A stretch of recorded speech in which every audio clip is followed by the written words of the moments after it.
그날 밤 태백산맥 줄기를 타고 내려온 짐승의 울음소리는 천지를 뒤흔들 듯 처절하고도 위험이 넘쳤습니다.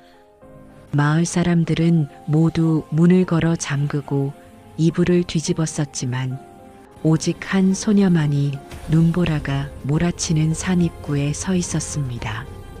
소녀의 앞에는 소문으로만 듣던 산속의 괴물, 키가 7척이나 되고 얼굴이 흉터로 뒤덮인 거구의 사내가 도끼를 든 채 서 있었습니다. 사람을 잡아먹는다는 그 악명 높은 산속의 괴물이었습니다. 소녀는 공포에 질려 다리가 후들거렸지만 품에 안긴 짐승을 지키기 위해 필사적으로 눈을 부릅떴습니다. 거대한 도끼날이 번뜩이며 소녀의 머리 위로 솟구쳐 올랐습니다. 모든 것이 끝났다고 생각한 찰나 사내의 시선이 소녀의 품속 으르렁거리는 작은 짐승에게 꽂혔습니다. 그 순간 믿을 수 없는 일이 벌어졌습니다. 살기가 등등하던 사내의 눈에서 굵은 눈물방울이 뚝뚝 떨어지기 시작하더니 이내 그 거대한 몸을 굽혀 소녀 앞에 무릎을 꿇는 것이 아니겠습니까? 눈밭에 머리를 쳐박고 짐승처럼 오열하는 괴물. 도대체 이들에게는 무슨 사연이 있었던 것일까요? 이야기는 이 기이하고도 슬픈 만남이 있기 15년 전 유난히도 눈이 많이 내리던 그의 겨울로 거슬러 올라갑니다. 강원도 깊은 산골, 첩첩산중이라 해가 뜨면 곧바로 진다는 두매산골 끄트머리에 쓰러져가는 초가삼간이 한 채 있었습니다. 지붕은 사가 내려앉았고 문풍지는 찢어져 황소바람이 들이치는 그곳에 병든 어미와 어린 두 자매가 살고 있었습니다. 아비는 3년 전 약초를 캐러 산에 갔다가 실족하여 세상을 떠났고 그 충격으로 어미마저 시름시름 알아눕게 되자 집안의 가장 노릇은 고작 12살 난 첫째 딸 연화의 몫이 되었습니다. 엄동설한 눈이 무릎까지 쌓인 어느 날이었습니다. 쌀독은 바닥을 드러낸 지 오래였고 땔감마저 떨어져 방바닥은 얼음장처럼 차가웠습니다. 어미의 기침소리는 점점 더 깊어만 갔고 7살 난 동생 순이는 배고픔에 지쳐 잠이 들어 있었습니다. 연화는 줄인 배를 움켜쥐고 지게를 진 채 눈 덮인 산으로 향했습니다. 마른 나뭇가지라도 주워와야 군불이라도 떼서 어미의 온몸을 녹일 수 있었기 때문입니다. 살을 애는 듯한 칼바람이 연화의 얇은 무명 저고리를 파고들었습니다. 손발이 꽁꽁 얼어 감각조차 없었지만 연화는 이를 악물고 눈밭을 헤쳤습니다. 한참을 산속으로 들어갔을 때였습니다. 어디선가 가늘고 애처로운 울음소리가 들려왔습니다. 바람소리인가 싶어 귀를 기울이니 분명 살아있는 생명의 소리였습니다. 소리가 나는 쪽으로 조심스럽게 발걸음을 옮긴 연화는 바위 틈 아래에서 믿기 힘든 광경을 목격했습니다. 거대한 어미 짐승 한 마리가 피를 흘린 채 싸늘하게 식어 있었고 그 품속에서 주먹만한 새끼 한 마리가 낑낑대며 어미의 젖을 찾고 있었던 것입니다. 어미 짐승의 몸에는 누군가 쏜 화살이 박혀 있었습니다. 연화는 깜짝 놀라 뒷걸음질 쳤지만 이내 그 새끼 짐승의 털무늬가 범상치 않음을 느꼈습니다. 하지만 산짐승에 대해 잘 알지 못했던 연화의 눈에는 그저 덩치가 좀 큰 살쾡이나 상고양이 정도로만 보였습니다. 그냥 지나치려 했지만 추위에 떨며 죽은 어미의 품을 파고드는 새끼의 모습이 마치 부모 잃고 떨고 있는 자신과 동생의 처지 같아 발길이 떨어지지 않았습니다. 이대로 두면 오늘 밤을 넘기지 못하고 얼어 죽거나 다른 짐승의 먹이가 될 것이 뻔했습니다. 연하는 잠시 망설이다가 입고 있던 낡은 목도리를 풀어 새끼 짐승을 감쌌습니다. 품에 안으니 따뜻한 온기가 전해져 왔습니다. 녀석도 살고 싶었는지 연하의 품으로 깊숙이 파고들었습니다. 연하는 땔감 위에 새끼 짐승을 얹고 서둘러 집으로 내려왔습니다. 집에 돌아온 연하가 품에서 짐승을 꺼내놓자 누워있던 어미가 깜짝 놀라며 물었습니다. 산에서 주워온 고양이 같은 짐승이라고 하자 어미는 깊은 한숨을 내쉬었습니다. 사람 입 하나 건사하기도 힘든 형편의 짐승 새끼까지 거두다니 당장 갖다 버리라고 할 줄 알았는데 어미는 의외의 말을 꺼냈습니다. 살아있는 생명을 어찌 함부로 하겠느냐며 이것도 인연이니 내가 정성껏 돌보라고 말입니다. 동생 순이는 털복숭이 새끼를 보자마자 신이 나서 제 밥그릇에 남은 묽은 죽을 덜어주었습니다. 녀석은 허겁지겁 죽을 할자 먹더니 이내 순이의 무릎을 베고 골골송을 부르며 잠이 들었습니다. 자매는 이 녀석에게 나비라는 이름을 지어주었습니다. 그날부터 나비는 자매의 가족이 되었습니다. 비록 먹을 것이 부족해 묽은 죽이나마 나눠 먹어야 했지만 나비는 자매에게 큰 위로가 되었습니다. 밤이면 셋이 서로를 꼭 끌어안고 자며 추위를 이겨냈습니다. 그런데 이상한 일이었습니다.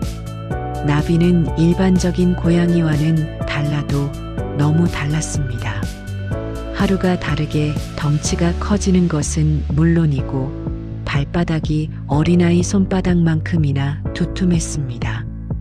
게다가 가끔 하품을 할 때 드러나는 송곳니는 섬뜩할 정도로 날카로웠습니다. 마을 사람들은 연한의 집 앞을 지나갈 때마다 수군거렸습니다. 저 집에서 키우는 고양이는 눈빛이 예사롭지 않다느니 산에서 요물을 주워왔다느니 하는 흉흉한 소문이 돌기 시작했습니다. 하지만 연하와 순이에게 나비는 그저 덩치 크고 애교 많은 막내 동생일 뿐이었습니다. 어느덧 겨울이 지나고 봄이 찾아왔을 무렵 나비는 이미 중형견만큼이나 자라 있었습니다. 그리고 그때부터 나비의 기이한 행동이 시작되었습니다. 아침에 일어나 보면 마루 밑에 꿩이나 토끼 같은 산짐승들이 죽은 채 놓여 있는 것이었습니다. 처음에는 누가 장난을 친 줄 알았으나 입가에 피를 묻힌 채 꼬리를 흔들며 연하를 바라보는 나비를 보고서야 알게 되었습니다. 나비가 사냥을 해온 것이었습니다.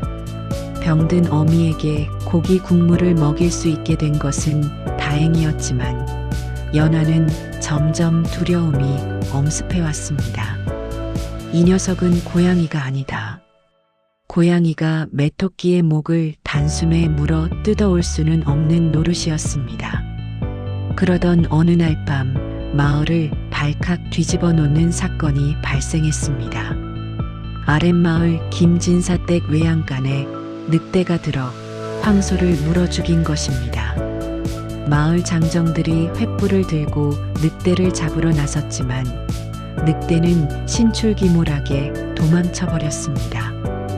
공포에 질린 마을 사람들은 산신령이 노했다며 구술해야 한다고 야단법석을 떨었습니다. 하지만 연하는 그날 밤 나비가 밖으로 나가는 것을 보았습니다. 그리고 새벽녘 나비가 돌아왔을 때 그 입에는 늑대의 털뭉치가 잔뜩 묻어 있었습니다. 연하는 소스라치게 놀라 나비를 다그쳤지만 나비는 그저 태연하게 그루밍을 할 뿐이었습니다. 어미의 병세는 날이 갈수록 악화되었습니다. 의원은 천년 묵은 산삼이나 혹은 사람의 간을 먹여야 한다는 둥 허황된 소리만 늘어놓고 갔습니다. 현실적으로 구할 수 있는 약재는 아무것도 없었습니다. 연하가 밤새 어미의 머리맡을 지키며 눈물 흘리고 있을 때 방문 밖에서 툭 하고 무언가 무거운 것이 떨어지는 소리가 들렸습니다. 문을 열어보니 마당 한가운데에 멧돼지 한 마리가 거품을 물고 쓰러져 있었습니다. 그리고 그 옆에는 이제는 호랑이의 형상을 거의 갖춘 나비가 거친 숨을 몰아쉬며 앉아 있었습니다. 나비의 앞발은 상처투성이었고 털은 피로 붉게 물들어 있었습니다. 어미를 위해 자신의 목숨을 걸고 맹수와 싸워 사냥감을 가져온 것이었습니다. 연하는 떨리는 손으로 나비의 머리를 쓰다듬었습니다. 이제 더 이상 숨길 수 없었습니다. 나비는 고양이가 아니라 산중의 왕이라 불리는 호랑이, 그것도 아주 영물스러운 호랑이였던 것입니다. 하지만 이 사실이 마을에 알려지면 나비는 당장 사냥꾼들의 표적이 될 것이 분명했습니다. 연하는 동생 순이를 불러 단단히 일렀습니다. 절대 남들에게 나비가 사냥을 해온다는 말을 해서는 안 된다고, 그리고 나비가 짖거나 울지 못하게 조심해야 한다고 말입니다. 그렇게 아슬아슬한 동거가 계속되던 어느 날 마을에 흉흉한 소문이 하나 더 돌기 시작했습니다. 태백산 깊은 골짜기에 사람을 잡아먹고 산다는 괴물, 도끼를 든 거인이 나타났다는 소문이었습니다. 그리고 그 괴물이 밤마다 민가로 내려와 가축을 훔쳐간다는 이야기가 들려왔습니다. 연하는 불안했습니다. 혹시 그 괴물이 나비의 냄새를 맡고 우리 집으로 오지는 않을까? 아니면 나비가 그 괴물과 마주치지는 않을까 하는 걱정 때문이었습니다. 세월은 유수와 같이 흘러 어느덧 강산이 한번 변한다는 10년의 시간이 지났습니다. 코올리게였던 순이는 17 꽃다운 처녀가 되었고 22살이 된 연하는 마을에서 소문난 효녀이자 집안의 기둥이 되어 있었습니다. 그리고 그 10년 동안 자매의 비밀 친구 나비 또한 놀라운 변화를 겪었습니다. 처마 및 쥐구멍을 드나들던 작은 덩치는 이제 송아지만 해졌고 한번 포효하면 산천초목이 벌벌 떨 만큼 위풍당당한 상군의 모습으로 자라난 것입니다. 하지만 덩치만 커졌을 뿐 자매 앞에서 나비는 여전히 어리광쟁이 막내였습니다. 낮에는 사람들의 눈을 피해 뒷산 깊은 동굴에 숨어 지내다가 해가 지고 어둑어둑해지면 슬그머니 내려와 자매의 치맛자락에 그 거대한 머리를 비비며 골골송을 부르곤 했습니다. 순이가 빗자루로 등을 긁어주면 그 무시무시한 이빨을 드러내고 배를 뒤집은 채 애교를 부리는 모습은 영락없는 집고양이였습니다. 하지만 평화로운 날들만 계속된 것은 아니었습니다. 마을에는 흉흉한 소문이 끊이지 않았습니다. 태백산 깊은 골짜기에 사는 도끼든 괴물이 점점 민가 가까이 내려온다는 것이었습니다. 신만이들의 말에 따르면 그 괴물은 키가 장승만 하고 온몸이 털로 뒤덮여 있으며 짐승을 산채로 찢어발긴다고 했습니다. 사람들은 해가 지면 얼씬도 하지 않았지만 이상하게도 연안의 집 마당에는 밤새 누군가 다녀간 흔적이 발견되곤 했습니다. 아침에 문을 열면 마치 누가 놓아두고 간 것처럼 굵은 장작이 한가득 쌓여 있거나 귀한 산약초들이 돛돌 위에 놓여 있는 일이 잦아졌습니다. 자매는 이것이 나비의 소행이라 생각하고 기특해했습니다. 우리 나비가 이제 약초까지 캐오는구나 하며 머리를 쓰다듬어 주면 나비는 그저 묵묵히 그 큰 눈망울로 자매를 바라볼 뿐이었습니다. 사실 나비는 밤새 집 주변을 맴돌며 그 누군가의 인기척을 경계하고 있었던 것인데 말입니다. 그러던 어느 해 겨울, 10년 전 그날처럼 유난히도 눈이 많이 내리던 때였습니다. 겨우 목숨을 부지하던 어미의 병세가 급격히 악화되었습니다. 피를 토하며 혼절하는 일이 잦아졌고 이제는 물 한 모금 넘기기도 힘겨워했습니다. 용하다는 의원을 불러 진맥을 해보니 의원은 고개를 가로저으며 청천벽력 같은 말을 남겼습니다. 이미 장기에 냉기가 가득 차 더 이상 손을 쓸 수가 없네. 유일한 방법은 태백산 꼭대기 그 괴물이 산다는 귀곡 절벽에 피는 빙설초를 다려 먹이는 것뿐인데 그곳은 산짐승도 가기를 꺼리는 사지가 아닌가. 빙설초? 눈 속에서 피어난다는 전설의 약초. 하지만 그곳은 바로 식인 괴물의 영토였습니다. 연하는 하늘이 무너지는 것 같았습니다. 괴물에게 죽임을 당하러 가는 것이나 다름없는 길이었지만 눈앞에서 죽어가는 어미를 두고 볼 수는 없었습니다. 연하는 결심을 굳혔습니다. 동생 순이에게는 읍내에 약을 구하러 다녀오겠다고 거짓말을 하고 집신을 단단히 동염했습니다. 보찜 속에 낫 한 자루와 주먹밥 2개를 챙겨 넣은 연하가 살인문을 나서려는데 어두운 헛간 쪽에서 나비가 튀어나와 연하의 앞을 가로막았습니다. 평소답지 않게 낮은 목소리로 그르렁거리며 연하의 치맛자락을 물고 늘어졌습니다. 마치 가면 죽는다는 것을 알고 있는 것처럼 나비의 눈빛은 필사적이었습니다. 연하는 눈물을 머금고 나비의 코를 쓰다듬으며 말했습니다. 나비야, 비켜라. 어머니를 살리려면 이 길밖에 없어. 집 잘 지키고 있어야 한다. 연하가 뿌리치고 눈보라 속으로 사라지자 나비는 하늘을 향해 길게 울부짖더니 이내 어둠 속으로 몸을 감추었습니다. 산행은 지옥과도 같았습니다. 허리까지 차오르는 눈을 헤치고 가파른 비탈을 오르다 미끄러지기를 수십 번, 연하의 손과 발은 이미 동상에 걸려 감각을 잃었습니다. 살을 애는 칼바람이 불 때마다 정신이 혼미해졌지만 오직 빙설초 3글자만을 되뇌며 기어서 올라갔습니다.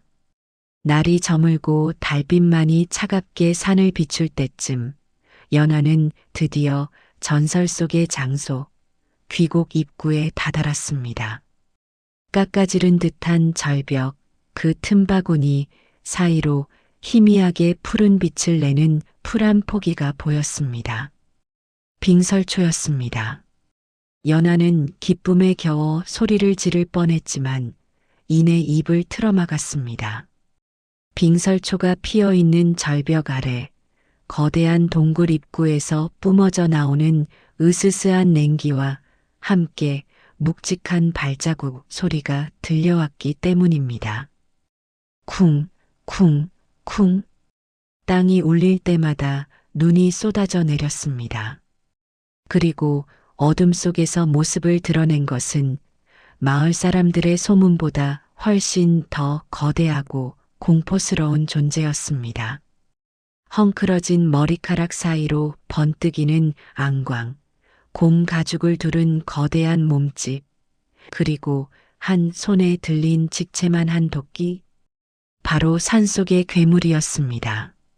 괴물은 낯선 침입자의 냄새를 맡은 듯 킁킁거리며 연하가 숨어있는 바위 쪽으로 다가왔습니다. 연하는 공포에 질려 숨조차 쉴 수 없었습니다. 이제 죽었구나 싶어 눈을 질끈 감는 순간 등 뒤에서 뜨거운 입김이 느껴졌습니다. 돌아보니 언제 따라왔는지 나비가 연화의 뒤를 지키고 서 있었습니다. 하지만 나비의 모습은 평소와 달랐습니다. 털을 곤두세우고 공격 태세를 취하는 것이 아니라 마치 죄인처럼 꼬리를 말아 다리 사이에 넣고 바들바들 떨고 있는 것이었습니다. 천하의 상군인 나비가 고작 인간의 형상을 한 괴물 앞에서 겁을 먹다니 믿을 수 없는 일이었습니다. 그때였습니다. 괴물이 바위 뒤에 숨어 있던 연화와 나비를 발견했습니다. 괴물의 입에서 짐승 같은 괴성이 터져 나왔고 거대한 도끼가 허공을 갈랐습니다. 연화는 본능적으로 어머니가 죽어가고 있어요. 살려주세요. 라고 외치며 앞으로 뛰쳐나가 무릎을 꿇었습니다. 도끼가 연화의 머리 바로 위에서 멈췄습니다. 서슬 퍼런 도끼날에서 떨어진 눈송이가 연화의 볼에 닿아 녹았습니다. 괴물은 거친 숨을 몰아쉬며 연화의 뒤에서 고개를 숙이고 있는 나비를 뚫어지게 쳐다보았습니다. 팽팽한 긴장감이 감돌던 그 순간 괴물의 찌그러진 얼굴이 기묘하게 일그러지기 시작했습니다. 분노도 사리도 아닌 믿을 수 없다는 듯한 표정이었습니다. 괴물이 천천히 도끼를 내려놓고 떨리는 손을 뻗어 나비 쪽을 가리켰습니다. 내가 어찌하여. 괴물의 입에서 나온 것은 짐승의 포효가 아닌 쇠 긁는 듯한 사람의 목소리였습니다. 그 목소리를 듣자마자 잔뜩 움츠리고 있던 나비가 조심스럽게 고개를 들어 괴물의 눈을 마주 보았습니다. 그리고 마치 오래된 주인을 알아본 충견처럼 아웅하는 애처로운 소리를 내며 엉금엉금 기어가 괴물의 거대한 발에 머리를 비비기 시작했습니다. 눈보라가 휘몰아치는 산 정상, 살기등등했던 괴물과 상군 호랑이, 그리고 공포에 질린 소녀. 이 기이한 삼자대면의 침묵을 깬 것은 괴물의 통곡 소리였습니다. 괴물은 나비의 목을 끌어안고 눈밭에 털썩 주저앉아 짐승처럼 울부짖었습니다. 연화는 멍하니 그 광경을 바라보았습니다. 도대체 이 괴물과 나비는 무슨 사이인 것일까요? 그리고 왜 괴물은 사람을 잡아먹는다는 소문과 달리 호랑이를 보고 저토록 슬피 우는 것일까요? 한참을 오열하던 괴물이 젖은 눈으로 연화를 바라보며 입을 열었습니다. 이 녀석은 내 딸아이가 목숨을 바쳐 살려낸 짐승이다. 10년 전 화살을 맞고 죽어가던 어미범의 배를 갈라 꺼낸 새끼란 말이다. 충격적인 사실이었습니다. 10년 전 연화가 산에서 주워온 그날, 나비의 어미 곁에는 화살이 박혀 있었습니다. 그렇다면 이 괴물은 나비의 생명의 은인이라도 된단 말인가? 하지만 괴물의 다음 말은 연화를 더욱 큰 충격에 빠뜨렸습니다. 내 딸 연화와 순이가 살아있단 말이냐? 내가 정녕 내 딸 연화란 말이냐? 연화야, 내 딸 연화야. 괴물의, 아니 아버지의 굵은 눈물방울이 눈밭 위로 뚝뚝 떨어졌습니다. 연화는 그제야 사내의 흉터투성이 얼굴 너머로 어린 시절 자신을 목마 태워주던 다정했던 아버지의 눈빛을 찾아냈습니다. 10년 전 죽은 줄로만 알았던 아버지가 괴물의 탈을 쓰고 바로 이 산속에서 살아계셨던 것입니다. 연화는 아버지 하고 외마디 비명을 지르며 사내의 품에 와락 안겼습니다. 거칠고 딱딱한 곰 가죽의 감촉하지만 그 안에서 느껴지는 체온은 분명 그리운 아버지의 것이었습니다. 나비 또한 그 곁에서 그르렁거리며 아버지의 다리에 거대한 머리를 비비고 있었습니다. 마치 잃어버린 가족을 다시 찾은 기쁨을 온몸으로 표현하듯 말입니다. 아버지가 털어놓은 10년 전의 진실은 기가 막히고도 슬픈 것이었습니다. 그날 약초를 캐러 갔던 아버지는 밀렵꾼들이 파놓은 함정에 빠진 새끼 호랑이를 발견했습니다. 어미 호랑이는 이미 가죽이 벗겨진 채 죽어 있었고 새끼마저 죽을 위기에 처하자 아버지는 맨손으로 덫을 뜯어내고 새끼를 구해냈습니다. 하지만 그 과정에서 굴러떨어지는 바위에 깔려 얼굴과 다리를 크게 다치고 말았습니다. 정신을 차렸을 때 아버지는 자신의 얼굴이 차마 눈뜨고 볼 수 없을 만큼 흉측하게 변해버린 것을 알았습니다. 괴물 같은 몰골로 돌아가면 병약한 아내와 어린 딸들이 충격을 받을까 두려웠고 또 빚쟁이들에게 시달리는 가족에게 짐이 될까봐 차라리 죽은 셈 치고 산속에 숨어 살기로 결심했던 것입니다. 하지만 아버지는 가족을 잊은 적이 단 하루도 없었습니다. 밤마다 산짐승을 잡아 몰래 집 마당에 가져다 놓았던 것도, 귀한 약초를 캐서 돛돌 위에 올려두었던 것도 모두 아버지의 소행이었습니다. 그리고 그 사실을 유일하게 알고 있었던 것이 바로 나비였습니다. 나비는 어릴 적 자신의 목숨을 구해준 은인의 냄새를 기억하고 있었던 것입니다. 나비가 밤마다 밖으로 나돌았던 것은 사냥을 위해서가 아니라 산속 동굴에 홀로 있는 아버지에게 먹이를 가져다주고 말동무가 되어주기 위함이었습니다. 짐승인 나비가 사람보다 먼저 아버지의 깊은 사랑과 희생을 알아보고 두 집 살림을 하며 부녀 사이를 이어주고 있었던 것입니다. 모든 오해가 풀리자 아버지는 품속에서 귀한 것을 꺼냈습니다. 푸른 빛을 영롱하게 뿜어내는 빙설초였습니다. 이걸 구하려다 늦었구나. 어서 가자.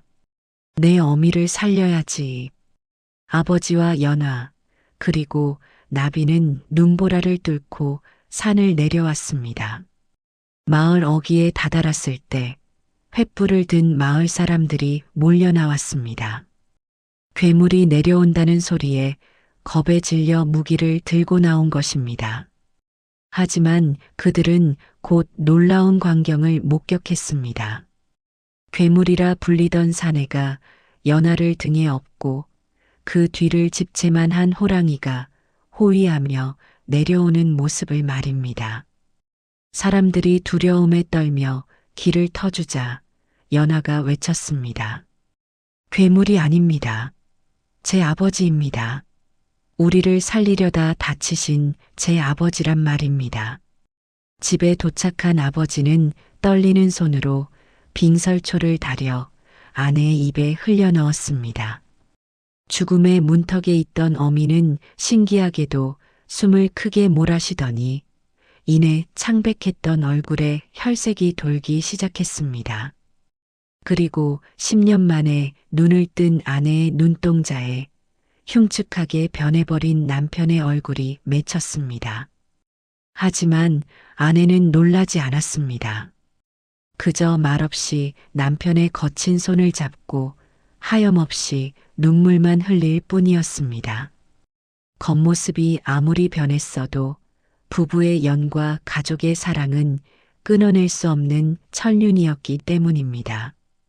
그날 밤 초가삼간 작은 방에서는 밤새도록 울음소리와 웃음소리가 끊이지 않았습니다.